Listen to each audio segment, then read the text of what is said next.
John here with Ripewave Audio and back again with Arcam's 16-channel AV processor, the AV4100, which we now know sells for $5,200. Now, when we bought this, it was $4,200. Apparently, we got it on a sale price and didn't realize that the price was going to go up that much once it came off of sale. So this is a little bit above our criteria threshold of $5,000. And I will tell you that, for something that is this expensive, our expectations are very high.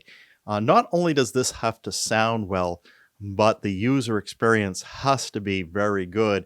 And I'm going to tell you right now that I think there's a lot of work that Arcam has to do to improve the user experience.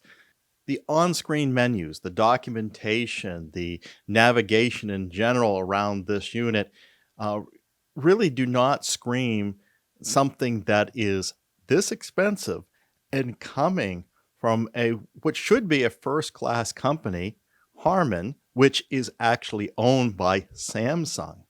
They certainly have the resources, the experience to pull off things in a very good way, and I think they're falling short on the user experience category. But I will say this does sound pretty good. So let's get into what we experienced here. Now, along with the correction of the price from $4,200 to $5,200, now that we realize this has come off of the sale, we also were able to determine through our setup process, there's nowhere in the manuals, the websites, and so forth that say this, but this is capable of handling up to 5 subwoofers. And why wouldn't they come right out and advertise this? It really boggles the mind. So when I talk about user experience, in some cases, they're better than what they're advertising, and other times they fall short. So we'll get into all those things that we're discovering. And we found out that the 16 channels can be used for a 7.5.4 configuration or with front wides and 3 rows of heights of a 9.1.6. And we also learned through the configuration menus, now that we have this in-house, is it supports a height center and a top center channel for those who really like Aural 3D sources, and this will be able to do those Aural 3D sources that do have the height center and the top center channels defined. So this is good to see. It's one of the few processors out there that do support the voice of God, and this includes the Marantz AV41 So this is a correction over the prior video, and it's based off of knowledge from direct experience, and there's nowhere in the manual that it talks about this. So this was a welcome discovery as well. So let's talk about the experience from starting this up from cold. Now we found, and this is based off of feedback from this channel, that you want to know how long these things take to boot up. Now we tried a cold boot, and this is just hitting the power button and immediately having to hit the remote, and the remote also has a power button. So if you just turn this on through this switch on the front, it doesn't seem to fully come on. I actually also had to hit the red button, but if I hit the red button immediately after pushing the physical button, it did turn on, and I measured 37 seconds. And from standby mode, where I just turn it on and off through the remote or through the web interface, it took 36 seconds. So really no difference. And that could have just been my measurement delay. This wasn't a precise, but it gives you a sense of how long this takes to boot up. And we got the boot sequence here. It goes through a system starting to a net starting to then being operational from startup. So that gives you a sense on the startup sequence. When you go to use this, now naturally you see this front display on here, and the top line shows you the active input, and the second line is the listening audio format, followed by, on the third row, the sampling rate and a channel count on the fourth row. Now, this fourth row, I haven't been able to figure this quite out yet. because sometimes it doesn't display anything on from a source. And sometimes it displays something I don't believe. Like I feel like I'm getting multi-channel source, but it's reporting 2-channel. And it's a weird numbering format here. And you can see this excerpt from the manual just below here. So the way they have this is the first number represents the front channel. So it's going to be, 2 channels for stereo, 3 channels for a lot of the multi-channel sources, left, center, and right. And then they've got a Y.Z number. The Y represents the number of surrounds, and the Z represents the low frequency effects, the subwoofer channel count. So they're saying here that, a 2-00, as the screen capture I took here, would represent a stereo channel, while a 3/4-1 would represent 7 with 1 LFE, or what we would normally call 7.1. It's kind of an odd format, a kind of quirky there, and it doesn't always seem to represent what I believe to be true. So I'll have to do some more digging on that. Now the remote, when I first went to use this, the remote wasn't responding. Even the power button wasn't turning it on or off. And the key to unlock it is something that's labeled here, amp. Now, this is where I think their reuse of components have got them a little bit into trouble. Most of what they sell are receivers. So the amp, I'm assuming, means the amplified signal that the receiver is doing, but there's no amps in this. Well, I guess you could call it a preamp, but I think the amp label is a little odd. But by hitting the amp button, it refocuses the remote so it can be used by the processor. So, okay, I get over that. But then I'm trying to read, to understand the navigation and everything. Inputs here, some of them make sense to me, like radio and aux and net, and BT, I guess, is Bluetooth. And but they had one PVR, and I said, what does that mean? So I got in here the excerpt from the manual that PVR was a personal video recorder. Now, this is a unit that's made in the UK. Maybe that is a more common term over there, but that's not something we see on AV processors and receivers normally. So, and they'll put parentheses, this could also be a digital video recorder, so a DVR. That to me would have been a little easier to follow. So that was a complaint there. And they try to use this sort of like a universal remote. So if you press one of the inputs, then it's going to try to also command that other unit. And there's some programming that you can do and so forth. But yeah, that's how it worked. And so I was really confused at first. And some of the other labels just didn't really ring true to me. Yeah, menu made sense to me. You push the menu and you get to the setup. Pop-up. What does pop-up mean? Well, pop-up cycles the Dolby audio modes. Now, like a Marantz, that would be called options button, which I think made more sense. To adjust the subwoofer trim, you have to push a button called RTN, whatever that means.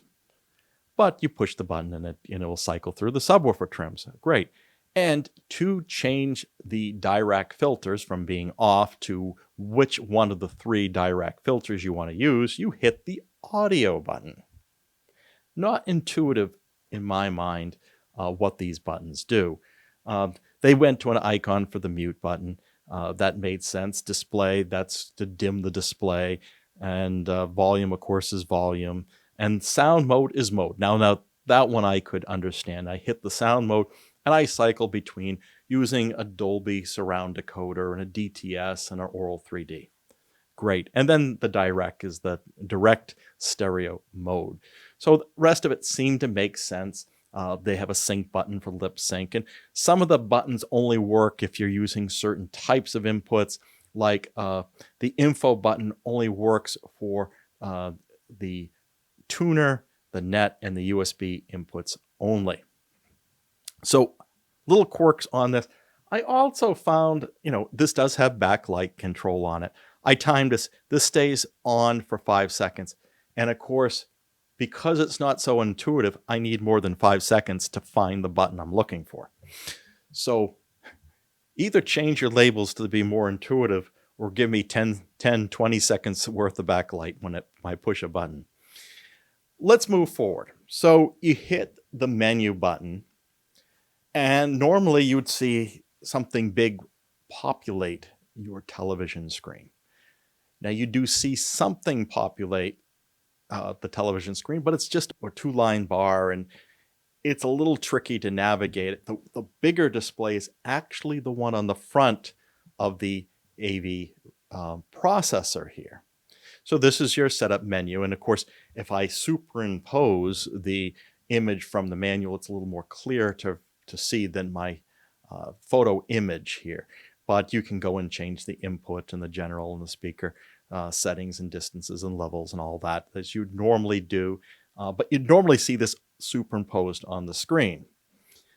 Now, you might be saying, well, what about a web page interface? This is the unadvertised special. There's nothing in the manual that says, go and put the IP address in on a browser and you can see this web page.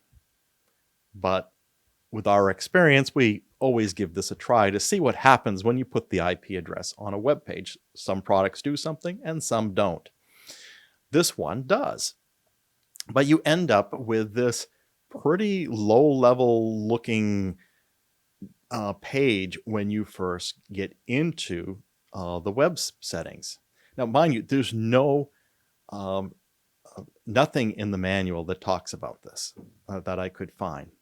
Now, when you first get this and you get into the menu pages, it asks you to go through some final setup, and it's asking for things like your region, and I put United States, and it also has you pick your closest city, and you go through all that.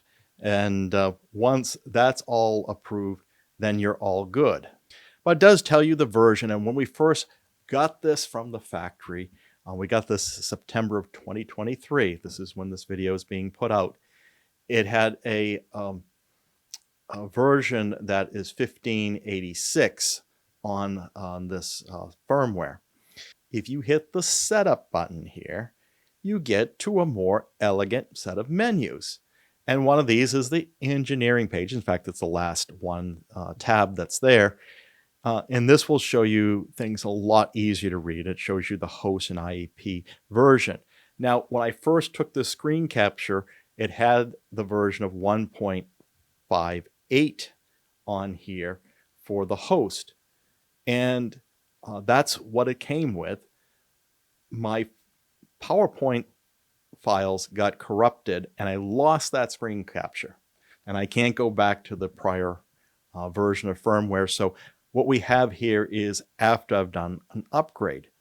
Now, when I first went to check for this, I hit the check for updates button. In fact, the sticker that I peeled off of the display here says, be sure to upgrade the firmware of the processor before you go any further. So I'm going to do that. When I did the check for updates over the network, it said, no new updates. You're at the latest thing. And after some things I wasn't quite sure if that was the normal behavior or not, I just wanted to double check. So I went onto the Arcam website and looked for the latest firmware that you can download from the website. And the latest version was not 158, what this came with, but 160. So I downloaded that and wanted to move forward with the process. So there is a PDF when what you download. It's a zip file. You open it up, and there is a PDF in there that are the release notes. You should read these. It gives you the process for upgrading this through USB and not over the net. Because if you try to do it over the net, it doesn't think there's a new version, but there is. And I noticed here it says recommended update method, USB, and not over the network. So that's what I did. They ask you to power down all your external amplifiers, and we did that. And then what I had to do is check the current version of the firmware by hitting the menu button on here for 5 seconds. And then you scroll and down and you can check it. Now, we checked it through the web page, but on this README, this release note, they're saying do it this. We did it both ways, and that other method does work.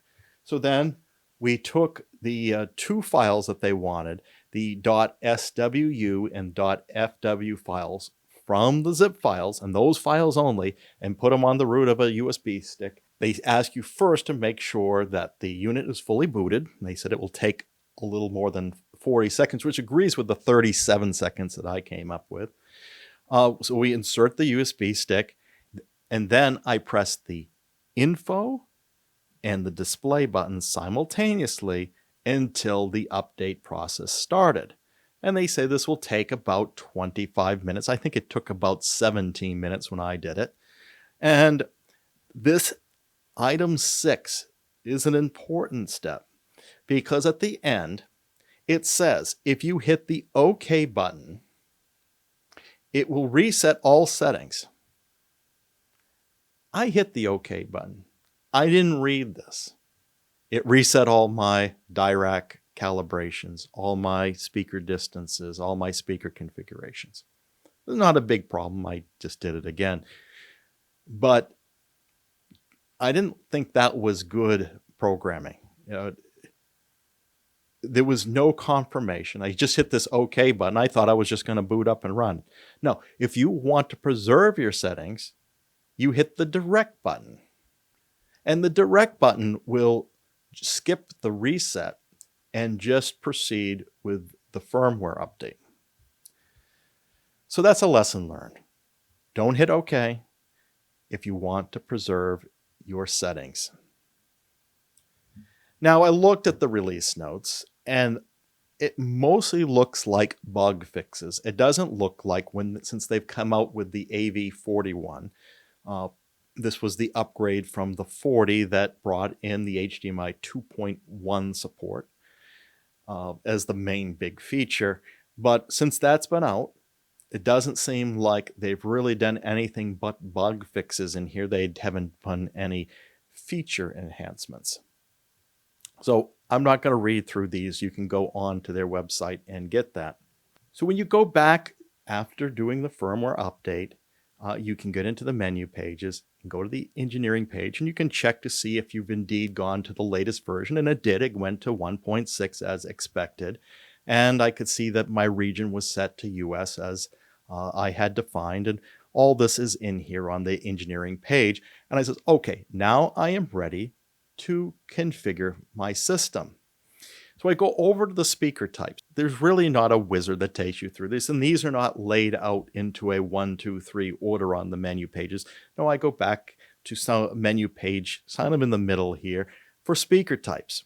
And this is where we configure what speakers I physically have set up in this room. Now, by default, it's got your front and left front speakers enabled as large, and it assumes there's no subwoofer attached to your system.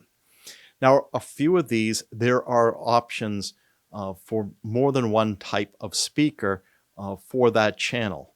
And these essentially read like the first line channels 1 and 2, the third channel 3 on the back, all the way through 16 on this, but they don't have the numbers listed here.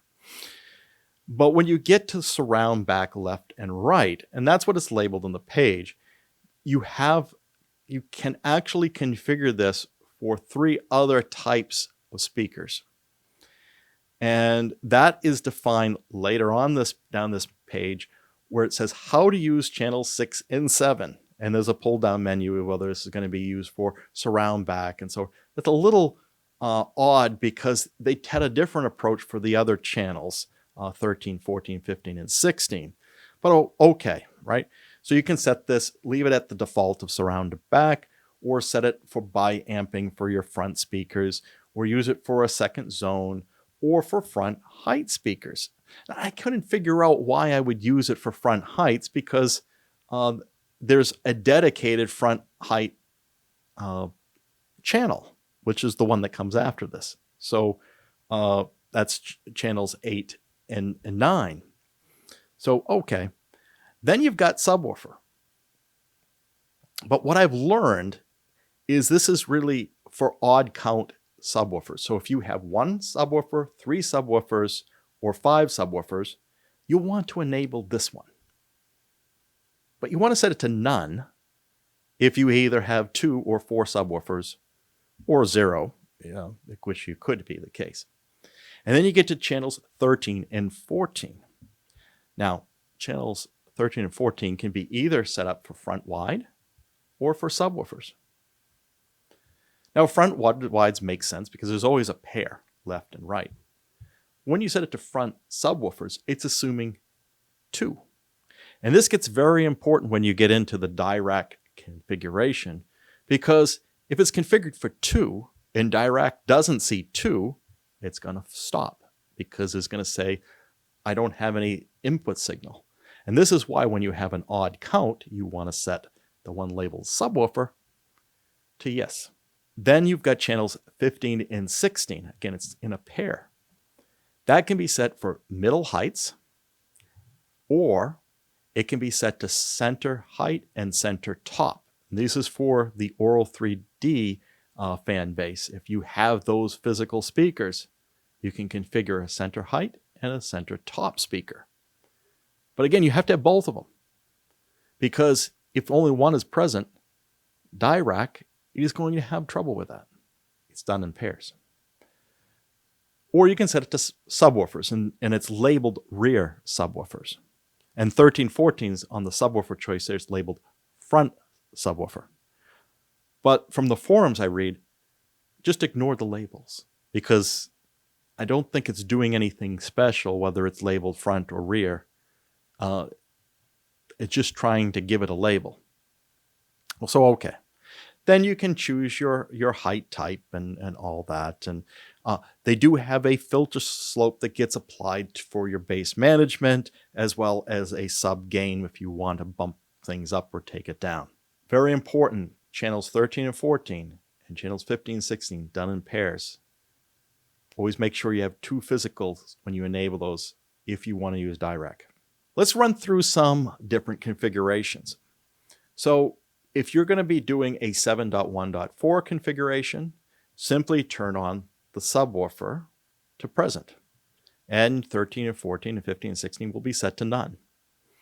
If you want to have a 7.2.4 configuration, subwoofer is going to be set to none, but channels 13 and 14 are going to be set to front subs. If you want to do a 7.3.4 configuration, turn on the subwoofer as present, and your channel 13 or 14 as front subs. If you want to have a 7.4.4 configuration, subwoofer is equal to none, 13 and 14 are set to front subs, and 15 and 16 are sent to rear subs. If you want to do 5 subwoofers with a 7.5.4, then subwoofers present, 13 and 14 are front subs, and 15 and 16 are rear sub. Just by the way, none of this is in the manual. Unlike most you read, like from Denon and Marantz, they give you all these examples of how you can configure these different layouts. No assistance here. If you want to do a 7.2.6 configuration, where the 6 is really 3 rows of ceiling heights, then you want to set your subwoofer to none. You want to set channels 13 and 14 to front subs, and 15 and 16 to middle heights. And this gives you a 7.2.6 configuration. If you want to do a 7.3.6 configuration, subwoofer comes on, 13 and 14 are front subs, and 15 and 16 are middle heights. If you want to now do some front wides, 9.2.4 configuration, subwoofer is none, 13 and 14 are front wides, and channels 15 and 16 are rear subs. If you want to do a 9.3.4, subwoofer is present, 13 and 14 are front wides, and 15 and 16 are rear subs. Now, if you're into Auro 3D and you have the top center and height center speakers, subwoofer You can have one of them with front wides. You can have the subwoofer set to present, 13 and 14. Although Auro 3D doesn't support front wides, and I'm not sure they do any synthesis like the HTP-1 does. Something to look into as we go forward. But if you're in Atmos or DTSX mode, then the front wides may be utilized. And then channels 15 and 16 will set to CH plus TS. You kind of have to know what CH is, center height, and TS, top surround. Center, top center. It's not in the manual. If you want to do those Auro 3Ds, but not with front wides, and you have more subwoofers, you can do a 7.3.6 configuration with subwoofer present, 13 and 14 set to front subs, and 15 and 16 sent to height center and top center. I'm going to call it top center. I don't know what the S is. Then you go over to the speaker distances page. Now, I put in the numbers I always do when I do manual settings, and this is the physical measurement. And I put all these in as I normally measure, and this is from my main listening position to where the speaker actually is. And I do mine all in feet, but you could also do this in metric units, so that's possible. But here's the thing. When you go to the speaker distances page, all that configuration you did on the speaker types doesn't remap here. So you have to know that, oh, I configured channel 13 and 14 for subs, or I can 15 and 16 for top center and height center channels. They don't tell you what you've configured, so you have to dance between the two pages and remember, oh yeah, I have, and you could be really confused on the surround back if you're using that for something different. So remember what you set each one of these channels for. And the other thing is you got to remember, where you're wiring on the back. It doesn't have a speaker map like the HTP-1 has either. And the same story here when you go into the speaker levels. There is a tone generator. You can attempt to do this through the tone generator that's built into this. There's an internal one, or you could use an external tone generator. And so this is very much similar to a lot of manual level adjustments that you can do here. I didn't go through this, so these are all set to 0. You can also get into your general setup and determine how much audio compression you want to put in, off, medium, or high. You can put your DTS dialogue levels in here, the maximum volume that it will output, the maximum value to when this thing turns on to come out. So this should be down a little lower to a comfortable level, so you don't blow people away when they first turn it on. And then whether the display is on for like 5 seconds, 30 seconds, 60 seconds, or always on. Always on is the default, and that's where I leave it. So a lot of different configuration settings. At this point, you can use the system as it is or proceed with a Dirac calibration. Now, this comes with Dirac Live built in for free, full range, so you don't have to pay extra for it or pay extra for the full range. It just comes with it. Dirac is going to set your delays and your trims and correct frequency response and crossover settings for bass management. And what we understand, and this is not confirmed, is Dirac will work at 96 kilohertz for stereo sources and 48 kilohertz for multi-channels with this Arcam implementation. Now, the Dirac Live software itself is capable of doing processing up to 192 kilohertz. So what the sampling rate that is coming from the processor or receiver to Dirac is really up to how the manufacturer implements Dirac into the processor. And this is the way we understand Arcam has done it. So what we always recommend is with Dirac, always set up your speakers first, because Dirac isn't going to like it if you have configured a speaker that's not there. And if you have a speaker that isn't configured, then Dirac is going to skip it, and it may impact your overall balance of your system. So we recommend getting that speaker layout perfect before going at it. Now there's two choices in microphones. You have the one that comes with it. This is a USB microphone. It's a very plastic feeling device. They give you the USB cord here, and you can use that and have it ready to go. And then the problem with this is not a specific calibration, but they come with a calibration file for any of the same ones used for any of these that get manufactured, versus a mini DSP microphone like the UMIC-1 is individually calibrated. You get a calibration file specific to the serial number of that microphone.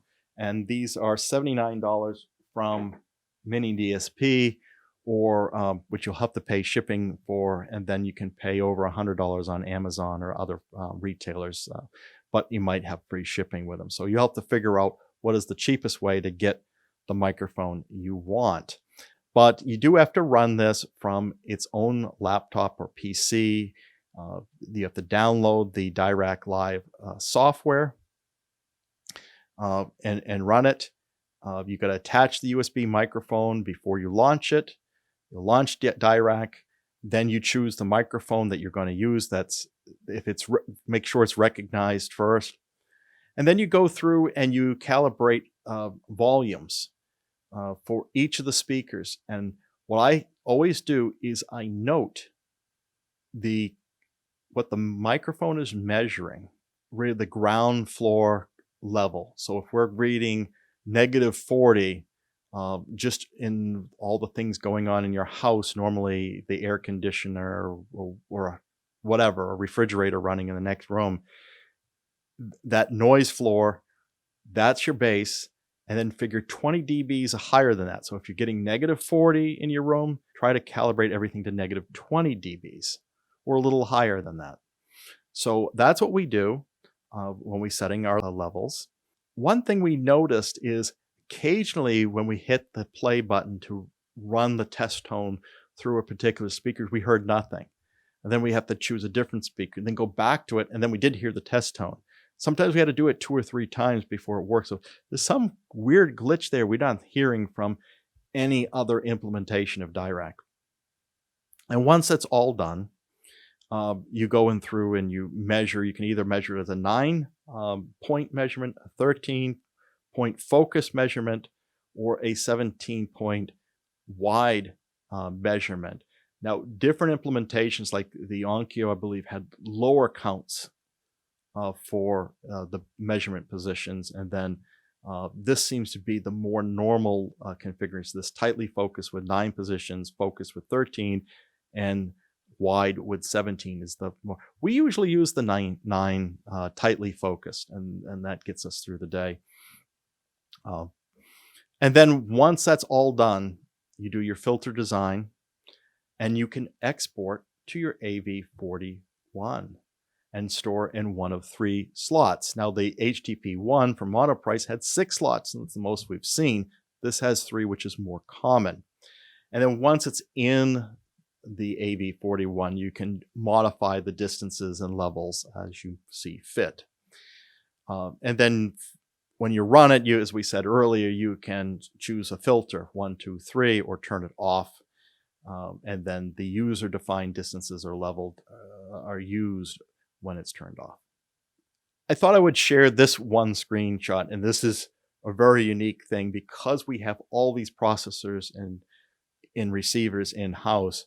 When we launch Dirac, we're actually seeing this week 4 processors or receivers: the Monolith HTP-1, Marantz Cinema 50, the Emotiva RMC1, and the Arcam AV4100, all being detected at the same time by Dirac. It's kind of neat to see. You don't really get any extra value out of it. Just it's simple because you don't have to load in different instances of the software. You can switch between these with no problem. Now, this unit also supports a Dirac Live bass control, and of course you spend more money for it, and You can do it for single sub or full multi-sub capability. So if you want the full multi-sub, you're paying $500. I think it's $350 for the single sub.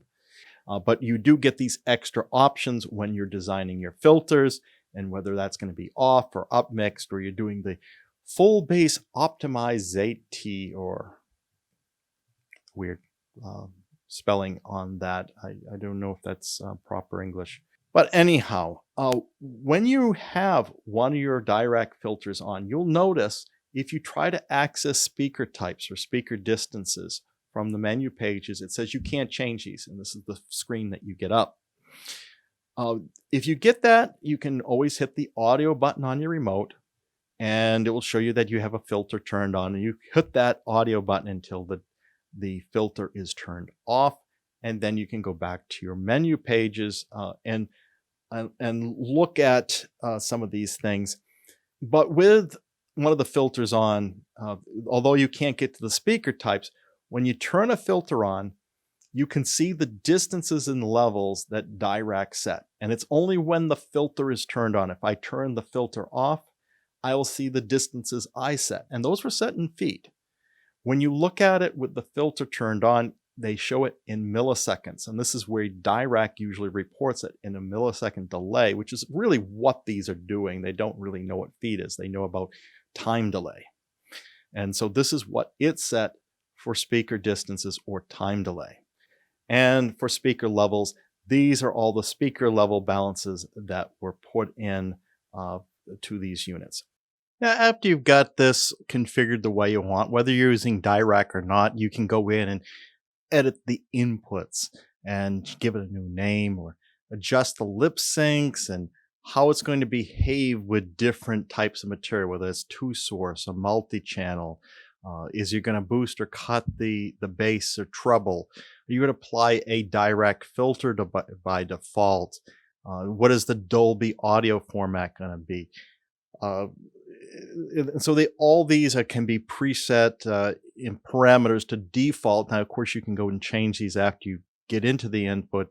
But when you first bring up your CD player or your DVD or UHD player or your satellite, what is it going to behave as? So this is good.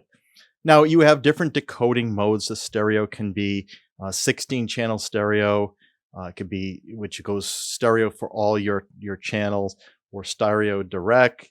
You have Dolby Atmos, DTSX, Aural 3D, IMAX Enhanced. So we'll do all that decoding.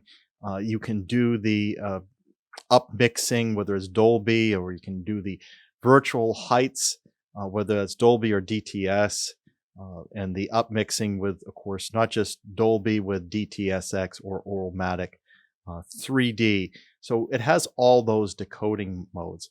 Now we're going to get into, in the next video, a head-to-head comparison with an Emotiva RMC1, the Monoprice HTP-1, and this Arcam 41, and see which one really sounds better. I wanted to call attention to some strange behavior that I noticed. And when I first got this, I happened to hit the mute button, and I wasn't even listening to content at the time. And it seemed perfectly normal before I hit the mute button. In fact, it was just, I think it was an Apple TV with no content showing. So it was just silent, and the room was silent. And I hit the mute button because I think it was testing out the remote. And then I heard a humming sound. I take it off the remote, and the hum's gone. When I take mute off, and I put mute on, I hear the hum. So I decided to hook up the UMIC one, and this was coming out of just my ceiling speakers. So the ceiling speakers are powered by the only unbalanced amplifier that I have. The rest of them are all balanced. And so when I push mute, and you can see the charts here, in frequencies between 100 hertz and just over 2K, I'm getting a lot of noise being generated while in mute. Now, I don't get this with the same speakers, the same amps, the same wiring on all these other processors and receivers I'm testing. It only happens with this one. So blame it on having an unbalanced connection, but it should be consistent.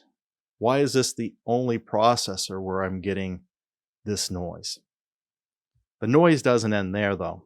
So the next thing I noticed was I had powered this down, put it into standby mode. And again, with the power on, with nothing coming through the speakers and not muted, I get just the normal noise floor of the room. And as soon as I put this unit into standby, I get noise coming through my height speakers. Why? So this will be a phone call, but I find this very odd for a premium device from a Harman brand, a reputable brand, Arcam, over $5,000, backed by Samsung, their parent, and we're getting this. I'm willing to take a pass on these smaller companies that don't have the resources, but this product isn't new. This is based off the AV40, its predecessor from 2020. This is essentially the same platform that's been out for over 3 years. And it was probably based off of earlier technologies. So I don't find this acceptable from a company of this type and this caliber. Now, I'm hoping I'm the anomaly and that others don't have this type of thing. But, you know, the manuals, the lack of information, the lack of care in a lot of the UI that this has, just really not thought out as well as it should for a company of this caliber. So I usually wouldn't beat up a company, but I expect more from this level of a company and a product you're going to pay over $5,000 for. What are your thoughts? Your feedback would be really useful to the Ripewave audio community. If you also have an AV41 or other products from Arcam that are similar, and you are or not having this experience, let us know. You know, I might be doing something wrong. I always willing to learn something new. But what are your thoughts? That feedback would be really useful. If you enjoyed this video, please like and subscribe. Consider going to our Patreon site at www.patreon.com/Ripewave. We have 3 membership tiers that you can consider. And you can always do that one-time donation with the thanks button. I really would appreciate that. And there's no cost to hit that bell icon so you'll be notified when the next video is published. Until then, keep evolving your audio experience.